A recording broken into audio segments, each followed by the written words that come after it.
Political party వ్యవస్థాపకుడు అంటే కేడర్లో స్థైర్యాన్ని నింపుతూ దూసుకుపోవాలి. అయితే పార్టీ స్థాపించి దశాబ్దం గడుస్తున్న జనసేన అధినేత పవన్ కళ్యాణ్ ఈ విషయంలో ఆ స్పీడ్ కనిపించడం లేదంటున్నారు పరిశీలకులు. 2 ఎన్నికల్లో పోటీ చేసిన తనదైన పవర్ చూపించలేకపోయారు పవన్ కళ్యాణ్.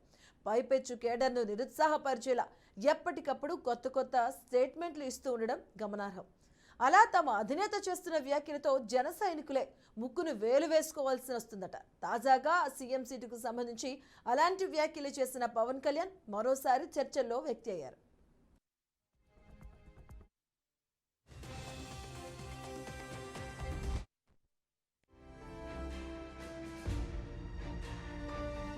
తెలుగుదేశం పార్టీతో పొత్తు ఖాయమంటున్న జనసేన అధ్యక్షుడు పవన్ కళ్యాణ్ తాను సీఎం రేసులో లేనని పార్టీ శ్రేణులకు సంకేతాలు ఇస్తుండడం ఆశ్చర్యకరంగా మారింది. తెలంగాణ అసెంబ్లీ ఎన్నికల్లో జనసేన పార్టీ ఘోర పరాజయం అనంతరం హైదరాబాద్లో చంద్రబాబు పవన్ భేటీ జరిగింది. ఆ భేటీలో ఏం చర్చించారో ఎవరికీ తెలియదు.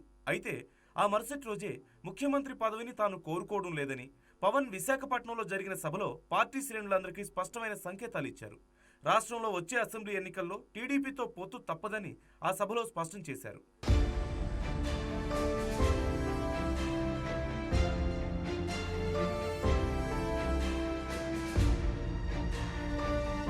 జనసేన పోటీ చేసే అన్ని స్థానాల్లో గెలవడంతో పాటు మిగిలిన అన్ని స్థానాల్లో టీడీపీని కూడా గెలిపించాలని చెప్పుకొచ్చారు. సీఎం పదవిపై తాను బాబు మాట్లాడుకుంటామని చెప్పిన ఆయన అవసరమైతే తనని తాను తగ్గించుకుంటానని కూడా చెప్పడం గమనార్హం. పవన్ వ్యాఖ్యలతో ఆ పార్టీ నేతలు కార్యకర్తలు కంగు తింటున్నారట. తనను తాను తగ్గించుకుంటున్నానంటే సీఎం రేసు నుంచి తప్పుకొన్నట్లేనని ఆ పార్టీ నేతలు కార్యకర్తలు భావిస్తున్నారు.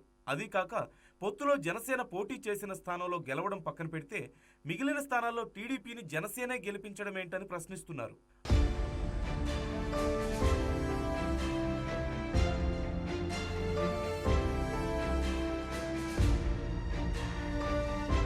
అసలు చంద్రబాబు జనసేనకిచ్చే సీట్లెన్ని, అందులో గెలిచేవెన్ని అని తెగ చర్చించేసుకుంటున్నారు జనసైనికులు. ఎక్కువ సీట్లు తీసుకునే టీడీపీని జనసేన కష్టపడి గెలిపిస్తే అప్పుడు మెజార్టీ స్థానాలు గెలిచిన ఆ పార్టీ జనసేనకు ఎందుకు ప్రభుత్వంలో ప్రాతినిధ్యం కల్పిస్తుందని ప్రశ్నిస్తున్నారు.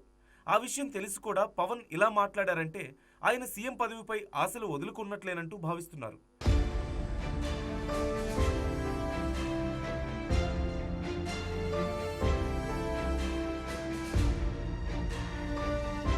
జనసేన పార్టీ ఏర్పాటు నుంచి సొంత పార్టీ ప్రయోజనాలు పట్టించుకోకుండా, రాజకీయ పరిణితి లేకుండా పవన్ మాట్లాడుతున్నారన్న అభిప్రాయం ఉంది. ముఖ్యమంత్రి అభ్యర్థిత్వంపై కూడా ఆయన రకరకాల స్టేట్మెంట్లు ఇస్తుంటారు.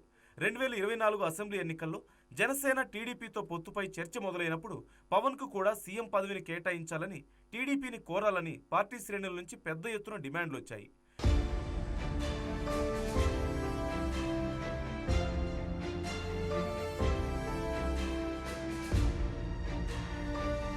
దీనిపై పవన్ స్పందిస్తూ తాను సీఎం పదవిని చేపట్టడానికి సిద్ధమంటూ కొన్ని సందర్భాల్లో 2019లో 2 చోట్ల ఓడిపోయాక ఇప్పుడు టీడీపీని సీఎం పదవి ఎలా అడుగుతామంటూ పార్టీ నాయకులందరినీ గందరగోళపరుస్తూ వ్యాఖ్యానించారు. ఆ తర్వాత 2 రోజులకే మళ్లీ సీఎం పదవిని చేపట్టడానికి సిద్ధమని పేర్కొన్నారు. ఆ క్రమంలో అసలు పవన్ ఎజెండా ఏంటో అర్థం కాక జుట్టు పీక్కుంటున్నారు జన సైనికులు.